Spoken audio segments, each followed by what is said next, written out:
I'm Jaques from the Miami student. Jaques, what was going through your head when you caught that football? Initially, we was thinking the route, the tight end route that they always run. It was right down the middle. So we know that they was throwing it the whole game.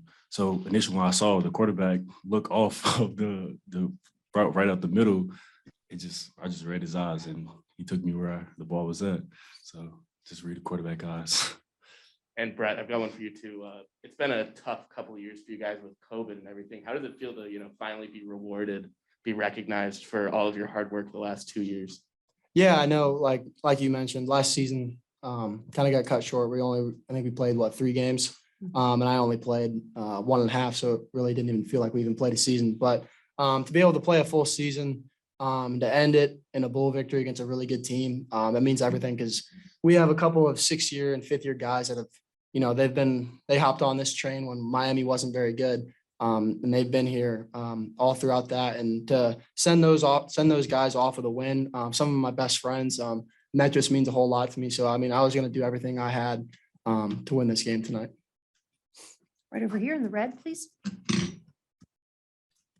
This is Lucas Nelson from Miami student. Brett, just with Jack being just such an important part of your offense the last 3 years, just how different are things going to be without him, and how good does it feel to send him off with a bowl win?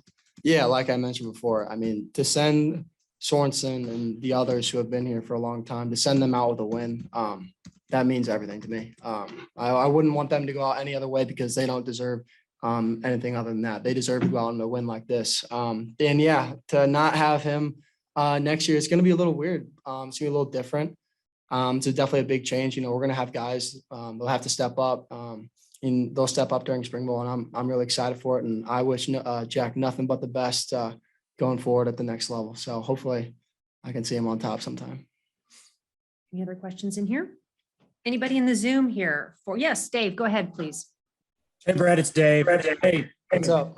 Defense made a big goal line stand, and then you had a 3rd and 8 where you almost got sacked and really just put your head down to go get the first down there. How important was that play just to be able to keep the offense moving? Well, yeah, like you said, that the defensive stop. They were first and goal on the 5-yard line, and for us to get out of that with 0 points being scored.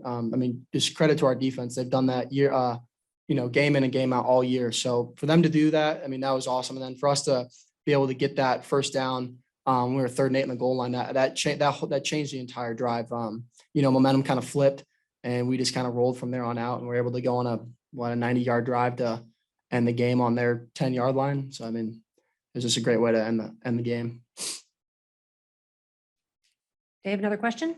And Jaques, question for you. The defense just played outstanding all day. What were the big keys that really, specifically holding their run defense to just what I think they had 96 yards rushing? We was just really in practice, just practicing their runs and everything. Like, we had a good game plan going into the game of what they wanted to do and how our base defense could stop literally everything that they run. All it took was us to want to do it, and day in and day out in practice, like, we really took this whole game seriously because it meant a lot for us, and a lot for me because this is my first real game, and not real game, but my real time playing a lot and everything like that. So I just took advantage of a lot of opportunities, and not just me myself, but everybody that's on the defense. Like, we really had a good game plan, started with the coaches. So yeah.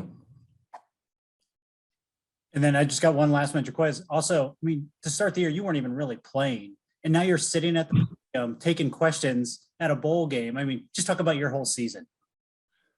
Honestly, all this feels surreal. Like, I didn't even see it coming. The moment they threw me in the game, I just knew, like, it's my only shot. So I took advantage of my only shot, and I was only up from there. And I just gained a lot of confidence after that play in practice. And I've been hanging with people I've been hanging with people like that could help motivate me to be better. And it's just really been a roller coaster. And now I'm glad I'm in the position to do what I'm came here to do, and I'm really excited. Very good. Chuck, thanks for joining us. Thank you. Sorry about that. No. You take your time. Anything you'd like to say before we open it up to questions for you? Just one, thank you for everybody that put this together. There's a lot of opinions out there, but there's one side that says these bowls are meaningless and why do we have all these bowls? And I'm on the side that like this experience, win or lose, the experience being here, going to a different part of the country, if you get that opportunity like we did, getting to see, eat, go places, and then you go play a team. I don't know if we'd ever schedule North Texas, but unlikely we'd probably play North Texas and you get to go play somebody that you don't usually get to play. And again, for these kids to have this experience is an experience of a lifetime.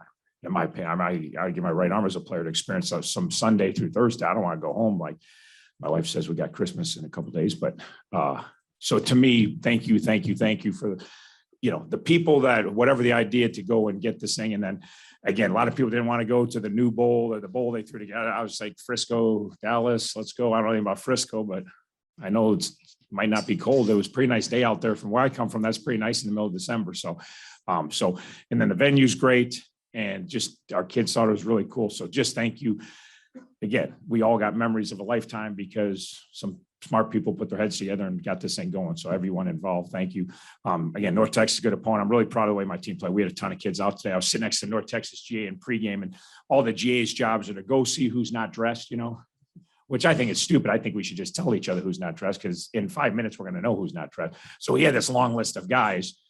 I'm like, I'll help you out, dude. Like, and he goes 89. I go out. He didn't believe me. He's out. He's out. He's out. He ain't even here. He had surgery last week. Yeah, he's out. Yeah, Weatherford, he's out. Like I said, there's a couple more you don't even know about. I'll let you know right now. So we had so many guys out, and so many guys stepped up and made plays on OD and special teams. And defense was fantastic. Offense was fantastic. Our special teams were really solid. Obviously, made some big plays on defense. Obviously, I talked at the banquet last night about Brett Gabbert's number one quality is his toughness. Once again, it's on display every week. It's just how tough and how much they got to him, they hit him. But when we had that big run, he could hardly limp his way down the field to get thank goodness we were in slow down mode. So I didn't mind him kind of meandering down there, but just how tough he is and what he's willing. Again, super talented. And I love all the throws and all the decisions and the quick release and all that, but just how tough he is. If we're all as tough as him, we never lose a game. So we're going to work on that in the offseason.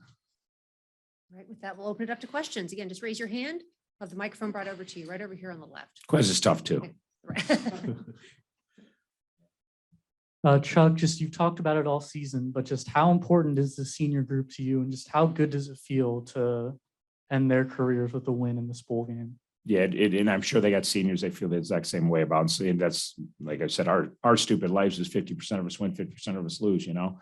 It's a rough existence, but it's all we talked about last night and today about sending our seniors out deservedly with a victory, and they played their tails off themselves, and all their teammates played their tails off around them. So again, they jumped on. We were 4-26 in MAC play. I mean, when they hit our campus, we were in 4 wins in the last 30 MAC games, which is obviously not awesome. And they're leaving 30, 31 and 12, 30, whatever, something like that. And we're 3.5 games better than everybody else in the league during their time there.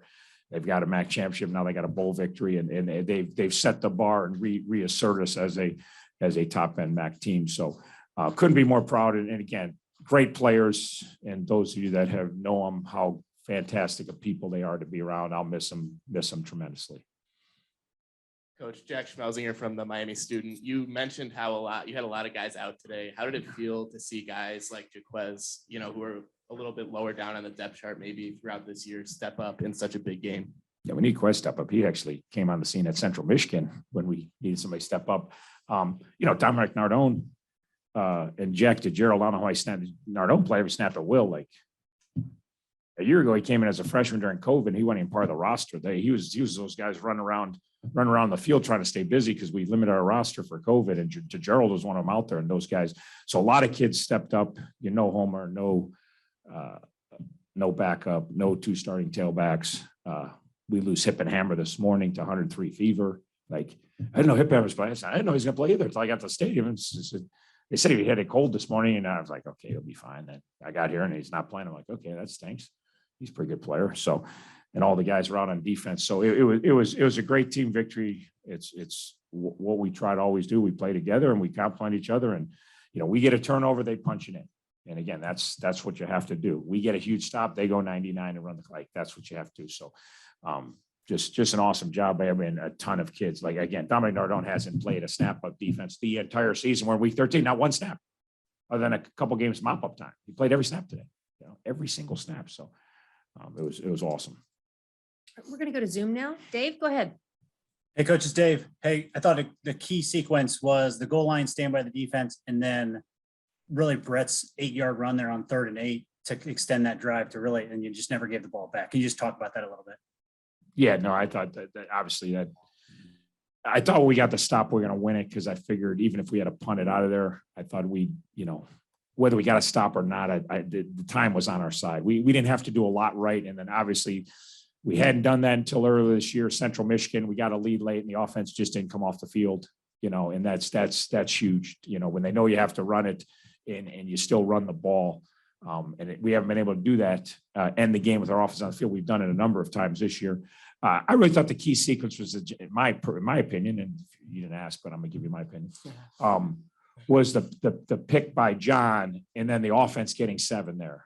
I just felt like if we get the pick and we don't score, just get 3, we're kind of just, we're not, we got that 7. It was just kind of like, okay, so Quez's pick was kind of pretty key to that. Turned 7 points for them and they're not 7. So that was a pretty big play too. So. Dave, anything else? Steve, anybody else in the Zoom?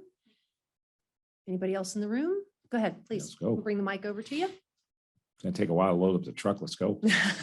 I got nowhere to be. Just with this bowl win, and then also you guys had the #1 recruiting class in the MAC. Just how do you feel like the future of Miami football is looking right now?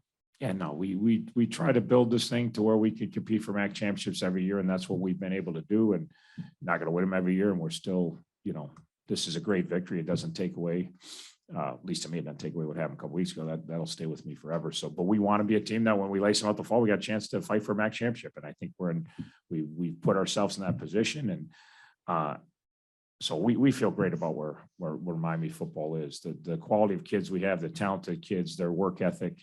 A lot of teams lose to us, and they kind of can't figure out why. If you knew the kids in my locker room, you'd know why, because they're going to come at you, they're going to compete. And when it looks like you got them, Brett's going to scramble for 8 yards somehow. And I was ticked at the old line. They give you a little bit of push, right? Give you a little push or something like, got to do everything by yourself sometimes, right?